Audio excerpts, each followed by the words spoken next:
एक बार बादशाह अकबर, बीरबल और सभी मंत्रीगण दरबार में बैठे हुए थे।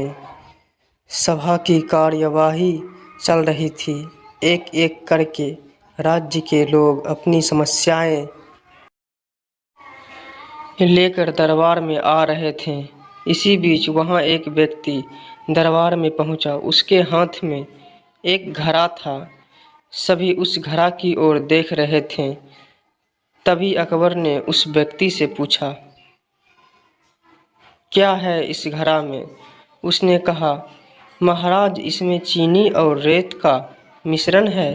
अकबर ने फिर से पूछा, किस लिए? अब दरबारी ने कहा, गलती माफ़ हो महाराज, लेकिन मैंने बीरबल की बुद्धिमत्ता के कई किस्से सुने हैं। मैं उनकी परीक्षा लेना चाहता हूँ।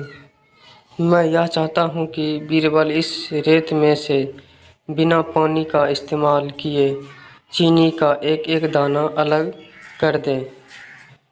अब सभी हैरानी से बीरबल की ओर देखने लगे। अब अकबर ने बीरबल की ओर देखा और कहा, देख लो बीरबल, अब तुम कैसे इस व्यक्ति के सामने अपनी बुद्धिमानी का परिचय दोगे? बीरबल ने मुस्कुराते हुए कहा, महाराज, हो जाएगा। यह तो मेरे बाएं हाथ का काम है। अब सभी लोग हैरान थे कि बीरबल ऐसा क्या करेंगे कि रेत से चीनी अलग अलग हो जाएगी। तभी बीरबल उठे और उस घड़ा को लेकर महल में मौजूद बगीचे की ओर बढ़ चले। उनके पीछे वह व्यक्ति भी था। अब बीरबल बगीचे में एक आम के पेड़ के नीचे पहुँचे। अब वह घड़ा में मौजूद रेत और चीनी के मिश्रण को एक आम के पेड़ के चारों तरफ फैलाने लगे।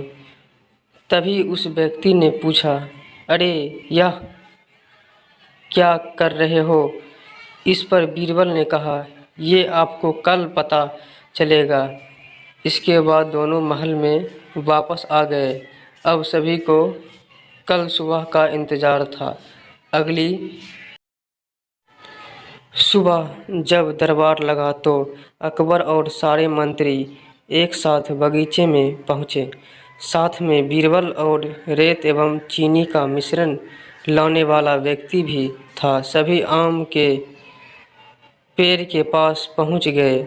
सभी ने देखा कि अब वहाँ सिर्फ रेत पड़ी हुई है।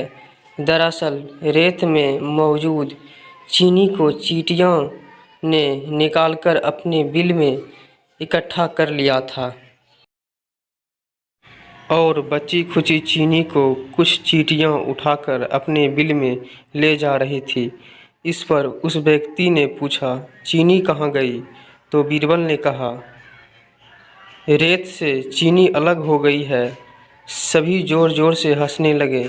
बीरबल की यह चतुराई देख अकबर ने उस व्यक्ति से कहा, अगर अब तुम्हें चीनी चाहिए तो तुम्हें चींटियों के बिल में घुसना पड़ेगा।